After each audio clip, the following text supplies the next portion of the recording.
दोस्तों आज के इस वीडियो में हम एक ऐसे हस्ती के बारे में बात करने वाले हैं जिसे दुनिया एक तरफ जालिम तानाशाह और प्यारा कहती नहीं थक, तो वहीं कुछ लोग इसे अपना हीरो मानते हैं। जी हाँ दोस्तों, हम बात कर रहे हैं सद्दाम हुसैन की। शायद इस नाम से कौन नहीं वाकिफ होगा, बहुत कम लोग ही होंगे जो सद्दाम हुसैन के बारे में न जानते होंगे। तो दोस्तों आज की यह वीडियो इसी टॉपिक पर होने वाली है, जिसमें हम सद्दाम हुसैन के बारे में जानेंगे और साथ ही जानेंगे कि आखिर अमेरिका ने सद्दाम हुसैन को फांसी की सजा क्यों दी थी। तो दोस्तों वीडियो को थोड़ा सा भी स्किप कीजिए, वीडियो को लास्ट तक पूरा देखें। सद्दाम हुसैन का जन्म इराक के एक गरीब परिवार में तिकरित शहर में 28 अप्रैल 1937 को हुआ था। उनके जन्म से पहले उनके वालिद और उनके बड़े भाई की मौत हो गई थी। ऐसे में उनकी मां के ऊपर गरीबी का पहाड़ टूट पड़ा। ऐसे में उनकी मां ने दूसरी शादी कर ली और सद्दाम हुसैन अपने घर के रिश्तों और आपसी झगड़ों की वजह से बगदाद में अपने चाचा के पास रहने लगे। वहीं से इनके जीवन में ये इफेक्ट पड़ा। वह 1957 में बाथ पार्टी में शामिल हो गए और 1959 में उन्होंने इराकी प्रधानमंत्री अब्द अल करीम कासिम की हत्या के लिए वशिष्ठ द्वारा असफल प्रयास में भाग लिया। सद्दाम हुसैन इस प्रयास में घायल हो गए। आखिरकार सद्दाम हुसैन ने इराक के प्रधानमंत्री कासिम की हत्या क्यों की? कुछ लोगों के मन में यह सवाल होगा। तो दोस्तों मैं आपको बता दूं कि उस वक्त अंग्रेजों ने हिंदुस्तान के अलावा दुनिया के और भी कई देशों पर अपना कब्जा किए हुए थे, लेकिन उस वक्त हिंदुस्तान तो आजाद हो गया था, लेकिन इराक अभी भी अंग्रेजों के चंगुल में था, क्योंकि अंग्रेज इराक को छोड़ना नहीं चाहते, जिसकी वजह इराक के वो तेल थे।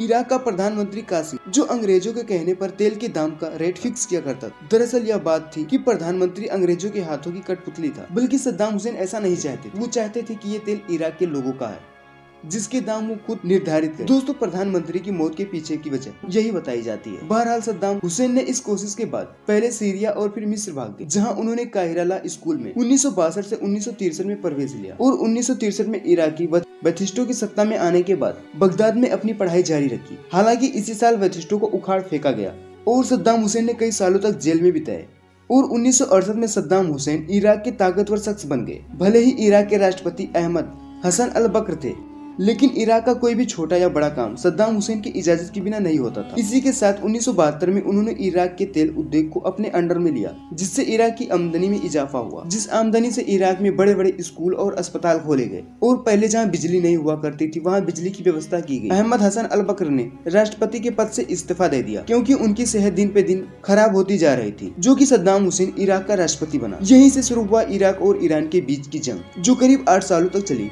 इस जंग के बाद दोनों ही देश कर्ज में डूब गए। इस जंग में अमेरिका, जो कि इराक का साथ दे रहा था। इस जंग के बाद सद्दाम हुसैन ने कुवैत पर हमला किया और कुवैत पर अधिकार कर लिया।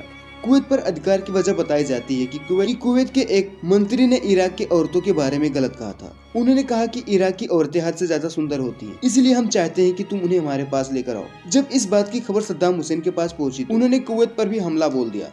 इस जंग के बाद अरब के वो सारे कंट्री अब इराक के विरोध में उतर आए थे और अमेरिका, जो इराक का दोस्त कहा जाता था, अब वह भी दुश्मन बन गया था, क्योंकि अब अमेरिका को कुवैत पर हमले के बाद यह डर सताने लगा था कि इराक अब हद से ज्यादा ताकतवर होता जा रहा है, कहीं वह अमेरिका से भी बगावत पर न उतर आए। इसी बीच अमेरिका पर वो 9/11 हमला हो गया, जिसमें हजारों लोगों को अपनी जानें गंवानी पड़ी, जिसके बाद अमेरिका ने इसका इल्जाम सद्दाम हुसैन को ठहराया। जिसके बाद सद्दाम हुसैन के बहुत समझाने के बाद भी अमेरिका यह मानने को तैयार नहीं था। आखिरकार 17 मार्च 2003 को यूएस राष्ट्रपति जॉर्ज बुश ने सद्दाम हुसैन को अपने पद छोड़ने और 48 घंटों के अंदर इराक छोड़ने या युद्ध का सामना करने का आदेश दिया। सद्दाम हुसैन ने भी कहा कि हम अमेरिका की एक भी बात नहीं मानेंगे और अपने मुल्क की खातिर किसी से भी लड़ने के लिए तैयार हैं। इसके बाद अमेरिका ने इराक के बगदाद पर हमला किया और उसे अपने कब्जे में कर लिया और 9 महीनों के तलाश के बाद सद्दाम हुसैन को उनके ही गांव, जहां वो पैदा हुए थे, वहां पर जमीन के अंदर उन्हें पकड़ने में अमेरिकी सैनिक कामयाब रहे, जिसके बाद उनके ऊपर 3 सालों तक केस चलाया गया। आखिरकार 30 दिसंबर 2006 को उन्हें फांसी की सजा सुनाई गई। सद्दाम हुसैन की इच्छा थी कि